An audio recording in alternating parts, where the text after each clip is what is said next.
Ufrovisión presenta La Frontera, con la conducción de Bernardo de la Maza. ¿Cómo están? Encantados de estar nuevamente con ustedes para hablar ahora. Bueno, si estamos en la región de la Araucanía, vamos a hablar del tema mapuche. Invitada Natalia Cañaguán, que es antropóloga, directora del Instituto de Estudios Indígenas de la Universidad de la Frontera. Encantado.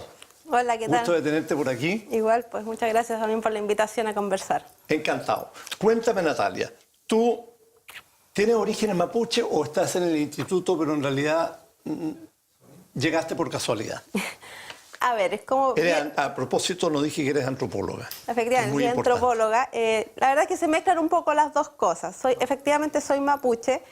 No obstante, como tú debes saber, los mapuches durante los años 40-50 tuvieron una gran oleada migratoria hacia la capital, hacia Santiago. Sí. Entonces, mi abuelo fue parte de esas oleadas que se instaló en Santiago, hizo vida por allá. Por lo tanto, después mi padre también nació allá. Yo también nací en Santiago. No obstante, después de mis estudios... ¿Y tu madre se fue también? Mi madre era de allá. Mi madre es chilena, por lo tanto soy, como se dice en lenguaje por acá, soy champurreá, que soy mestiza. Claro. Bueno, mi pelo me delata, la verdad, un poco también. Sí, no es muy mapuche tu pelo. Claro, no es muy mapuche. Entonces tengo estas mezclas y, bueno, y efectivamente el haber estudiado antropología me como reacercó al tema del ser mapuche, a pesar de que en mi casa igual era tema, se sabía que pertenecíamos a... Uno siempre tiene a los familiares en el sur, que uno los viene a ver de vez en cuando, entonces había cierta conexión. No obstante, efectivamente, después ya por mi profesión, yo me vine al sur, me vine el año 2005 más o menos, y de ahí ya me quedé instalada en la región y bueno, hace un año ya de directora acá en la Universidad de la Frontera del Instituto. Cuéntame, Natalia, ¿tú eres de qué parte de la Araucanía? En específico, mi familia, la familia Cañaguán, son de la zona de Puerto Saavedra, un territorio que se llama Huincul, ahí en la comuna de Saavedra. ¿Cerca del Budi? Cerca del Budi, como antes de llegar al mismo lago, por ahí está lo que hoy en día cuando uno va a Saavedra, donde está el hospital y esa zona ya urbana, eso era lo que eran las tierras, alguna vez también de mi familia. Sí. ¿Se inundó para el terremoto 60 esa zona? Esa zona, llegó el agua ahí? No, porque era justo el alto, es más, era la zona donde la gente más bien se fue a refugiar, entonces era inclusive... Después en algún momento, yo viví muchos años en Saavedra cuando me vine al sur y de repente con gente que me encontraba, que sabían que yo era Cañaguán, que habían conocido a parientes míos mayores, me contaban que precisamente cuando ellos venían a Puerto, como mi familia quedaba en el alto, por así decirlo, antes de irse al campo, era también como un lugar de paso porque mi familia ahí atendía a los que pasaban, se intercambiaban comidas, etc. Entonces... Tú viviste 5 años en Saavedra. ¿Ya recibida o antes? No, ya recibida. O sea, en realidad llegué en mi proceso de hacer mi práctica profesional y de ahí ya me fui quedando. ¿De qué consistía tu práctica en el...? Pero, un detalle, viví 10 años, no 5. Ah, 10 años. 10 años viví por allá. Muchísimo. Muchísimo tiempo. Qué bien. Sí, mi práctica consistió en... primero, como hacer lo que se llama una etnografía dentro de la antropología, que es como un estudio del lugar en el que uno está viviendo. Entonces yo por ese proyecto llegué a vivir 3 meses para poder levantar toda la información que requería esta etnografía. No obstante, yo tenía un foco también que era mirar lo que estaba pasando con los alcaldes mapuches. Yo llegué el año 2005 y ese año era un proceso más o menos como reciente, estaba empezando como a tomar fuerza que acá en la Araucanía hubiese alcaldes mapuches. Primero había 3 nomás. Efectivamente, Tirúa siempre fue... Bueno, Saavedra comenzó el año 2000. Saavedra, y había otro... Lumaco, que tenía Manuel Paine. ¿Y ahora hay más? Ahora actualmente son 9, pero inclusive desde Biobío hasta Coyhaique. Están más repartidos, pero hay más alcaldes mapuches.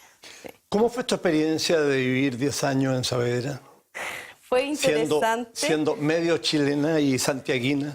Fue bien interesante porque la verdad es que fue un cambio de vida completo, porque en términos estrictos mi vida era de santiaguina normal. O sea, ¿tú vivías en pueblo? No, yo vivía en Santiago mismo. No, en Saavedra. En Saavedra sí vivía en el pueblo. Claro, pero fue de Santiago aterricé en Saavedra. Entonces, claro, hay harto cambio en el sentido... ¿Qué te atrajo de quedarte? Yo creo que era un espacio donde se podían hacer hartas cosas. Me empezó a motivar el hacer estudios. Después yo hice un estudio sobre canto mapuche en el territorio. Empecé a hacer estudios, hice una pequeña investigación también sobre el terremoto del año 60. Y también ya uno se empieza a vincular con la gente que estaba, empecé a participar de agrupaciones culturales del territorio. Entonces uno empieza también ahí a hacer una vida también más como a escala humana, que en Santiago uno no la tiene mucho, la verdad. En Santiago las relaciones son más distantes, más frías. Entonces por eso me fui quedando.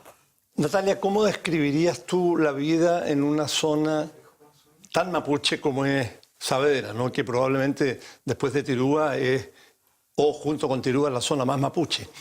¿Cómo la definirías? La vida diaria, la vida, todo, los afectos, la familia, todo. Mira, es interesante en el sentido de que te hace dar cuenta, es como un golpe en realidad a las vivencias que uno trae. Yo creo que te demuestra lo que de verdad es vivir la vida del ser mapuche. O ¿Y sea, cómo es? Es durísima, es compleja, o sea, ver cosas que uno de repente da por superado, que es que, por ejemplo, para ir al campo, que es donde están las casas, tienes micro una vez al día, ciertos días a la semana, que no sé, hay días que, no sé, no hay posta o no hay nadie que te atienda, o sea, son de condiciones de vida todavía, yo las veo difíciles, cuando como te digo, uno viene de Santiago acostumbrado a que todo hay al lado tuyo, o sea, no sé, el supermercado de la localidad es lo que es un mini market en la ciudad, entonces también te empiezas a acostumbrar a como menos opciones de cosas para elegir, pero empiezas a ver muchos temas de una vida que es difícil. Yo la encuentro que es difícil. La educación, en las escuelas, también todo los cuesta. sacrificios. Claro, todo está más cuesta. atrasado. Todo está más... Uno va al lago Udi y de repente va a saber y de repente ve cosas que parecen de hace 40 años. Como por ejemplo el bus que pasa una vez al día. Claro, uno piensa que esas cosas ya no pasan, o que para el médico va una vez al mes, porque una vez al mes hay ronda. O sea, ¿qué pasa el resto del tiempo? Es como... Entonces uno se empieza a cuestionar hartas cosas, la verdad. ¿Y la parte de las relaciones sociales cómo son comparadas con Santiago u otra ciudad? No, o sea, relaciones sociales mucho más amenas, o sea, cosas que uno se empieza a dar cuenta, que es, por ejemplo, el saludarse en la calle con todo el que pase, independiente de que tú te conozcas con o todos. no. Claro, tú vas por la calle y te saludas porque hay cordialidad, hay buen trato. Incluso yo siempre ¿Y por tengo qué yo como saludo a anécdota... los mapuches a veces en distintas zonas de la región y no me responden a veces? Chuta, ¿será que después uno se va volviendo cara quizás del territorio y por eso también te van integrando? También en su momento cuando llegué, por supuesto, también era una extraña y claro, no siempre te miraban bien. Además, si bien, claro, yo estudié antropología, la verdad que la antropología también es media cuestionada a veces en estos territorios porque ¿Por qué? sabemos que han habido como oleadas de antropólogos que vienen, sacan información, se van y nunca regresan a los territorios. Entonces, claro, siempre está en esa aprensión, pero claro, me vieron, yo llegué, pero me quedé, entonces también quizás eso también te va construyendo las confianzas. Además, como te decía, yo también me fui haciendo parte de la vida del pueblo en el sentido de que me integré a agrupaciones locales. Yo después era un habitante más, entonces iba al municipio a pedir las mismas cosas que van todos, empiezas a hacer la vida normal del territorio, o sea, dejas de ser como el de afuera, que quizás ahí es donde de repente puedes tener mayores como lejanías en la relación. El mapuche es bastante individualista y tiene bueno, están sus agrupaciones bien distintas. No hay grandes agrupaciones, ahí están los loncos, las cabezas que dirigen su zona y responden por ella y son propias y no tienen nada que ver desde luego con el Estado chileno. Eso es más que nada una postura más política en realidad que lo que pasa en la cotidianeidad. ¿Cómo es? A ver, en la cotidianeidad, efectivamente están las figuras de los loncos, hoy en día también presidentes de las comunidades. No obstante, hay trabajos territoriales comunes, hay espacios en que se reúnen, hay momentos de conversación, de poner temas en común. No es tan separado como se ve. Ahora, no obstante, quizás en estas imágenes más de lo que es el movimiento más político, más visibilizado, conocemos distintas posturas y que parecen muy irreconciliables y ahí se nos da la sensación de que está este individualismo. No obstante, en lo local y en lo cotidiano, más bien todos los dirigentes del territorio van apostando por el desarrollo de su territorio más que con estas grandes luchas que uno ve de repente más mediáticas o más de fuera. El tema de la conversación es fundamental en el mundo mapuche. ¿Eso se ve, en la familia se ve a diario, una vez a la semana, o se juntan grupos? ¿Cómo es? Mira, efectivamente la conversación tiene un rol súper importante. Ahora, el tema de cómo se produce, la verdad es que se va siendo influenciado por distintos procesos. Hoy en día los campos, y dentro de esta realidad que yo te decía que uno ve, lamentablemente se está yendo la gente joven por tener que salir a trabajar. O a estudiar. O a estudiar. Entonces, ¿qué tenemos? Por así decirlo, de lunes a viernes en las casas tenemos generalmente adultos mayores, que son los que se quedan porque son los que siguen trabajando su tierra, y los fines de semana, por ejemplo, vuelven los niños que están en las escuelas, que generalmente también están internados, los mismos jóvenes que vienen acá a la universidad, vuelven el fin de semana, gente que trabaja en localidades cercanas vuelve el fin de semana. Entonces, más bien el fin de semana es cuando uno ve más esta lógica familiar de conversación. Ahora, no obstante, si uno visita una casa mapuche un día de semana, nunca le va a faltar el mate y la conversación al lado de la cocina a leña y sus huevitos de campo. O sea, la disposición a compartir está. ¿Ya hay mucha narración de la historia? ¿El traspaso de la historia por la vía sí, y hay del relato de los mayores? Sí, hay elementos que van quedando, hay muchos recuerdos, hay mucho de cómo va cambiando el lugar, de acordarse de las familias que habían, de los que ya no están, especialmente, no sé, cuando se produce algún funeral, viene como todo el recuerdo de esta familia era tanto, y se empieza a recordar cómo todos se vinculaban. También tenemos que recordar que estos territorios, hay muchas alianzas de parentesco, porque también era la forma de vincularse de los mapuches, que era a través de alianzas matrimoniales. Entonces también los territorios están todos de alguna manera vinculados, porque la mujer que se casaba se iba a las tierras del hombre, pero eso hacía que a la vez en la familia del hombre quedara vinculado al territorio donde era la mujer. Entonces la verdad es que hay alianzas que de repente si uno mira desde afuera no las entiende, pero ya cuando está en el territorio va entendiendo más o menos cómo se relacionan todos y cómo hay redes que de alguna manera van uniendo a todos los que viven en estos espacios. Tú hablabas de cambios que se han producido. Bueno, un cambio importantísimo fue el terremoto de 1960 en la zona de Saavedra. Produjo algo que hasta el día de hoy se arrastra, ¿no? Que fue un cambio brutal producido por la naturaleza. Y tú, a propósito de eso, escribiste un libro que se llama El relato del sacrificio del Budi. El sacrificio del Budi, tú me puedes contar lo que es. Yo creo que mucha gente lo ha escuchado y muchos otros no lo conocen, que fue un hecho desde el punto de vista antropológico y sociológico fundamental, tan importante. ¿En qué consistió? A ver, lo que ocurre para el maremoto del año 60, efectivamente toda la costa de Saavedra se ve fuertemente devastada y asolada. Devastada. Y eso incide en que, y los mapuches y en general los pueblos originarios de América Latina, siempre para este tipo de situaciones tienen por así decirlo, como un entenderlo o un mirarlo desde que estamos perdiendo el equilibrio en la relación que tenemos entre el hombre y la naturaleza. Los pueblos originarios tienen esa complementariedad.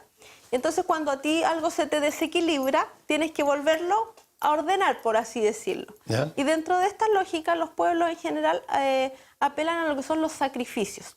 Y en el caso del año 60, se dice, porque la verdad también hay gente que dice que no ocurrió, entonces por lo tanto se dice que para poder calmar la tierra y poder calmar el mar, los mapuches realizaron un guillatún en un lugar del Budi y sacrificaron a un menor. A un niño de 8 años. Un niño. Ahí empiezan como esta idea de los relatos, de entre 5, 6, 8 años, hay distintas edades. ¿Lo sacrificaron lanzándolo al mar o qué? Ahí también tenemos varias versiones. Algunos dicen que lo lanzaron al mar, que el tema es que fue ofrecido como ofrenda al mar para que se calmase, también como una suerte de decir las personas, los mapuches, te entregamos algo a ti, naturaleza, para que tú también como vuelvas a tu equilibrio, vuelvas a estar bien. Entonces ellos hicieron esta ceremonia ritual y hicieron este sacrificio, tema que fue en el entonces bastante bullado, estuvo portadas de los periódicos. Hubo hasta un juicio civil. Hubo un juicio y absolvieron civil. a las personas que habían participado en la muerte de este chico. Efectivamente, inclusive en ese juicio civil que fue a la Machi y a los ayudantes de esta Machi que hicieron el sacrificio, participaron antropólogos que hicieron los peritajes culturales, efectivamente, para demostrar que esta acción no era una acción como de descabellada ni una acción que era a alguien que se le ocurrió, sino que tenía también un sentido antropológico en esto que, como yo te decía, las culturas tienden a ver cómo equilibrar su relación hombre-naturaleza. Entonces, efectivamente, la Machi después quedó absuelta, no se le levantaron cargos, no obstante, se generó, la verdad, toda una ola de comentarios de decir que había salvajismo y barbarie, cosas que la verdad hoy en día hace que este tema sea bastante tabú también en el territorio. La gente no les es cómo hablar porque, por supuesto, sienten una carga de discriminación muy fuerte por lo que ahí ocurrió. Natalia, te voy a interrumpir un segundo y volvemos con este tema. Muchas gracias. Espérenos, por favor.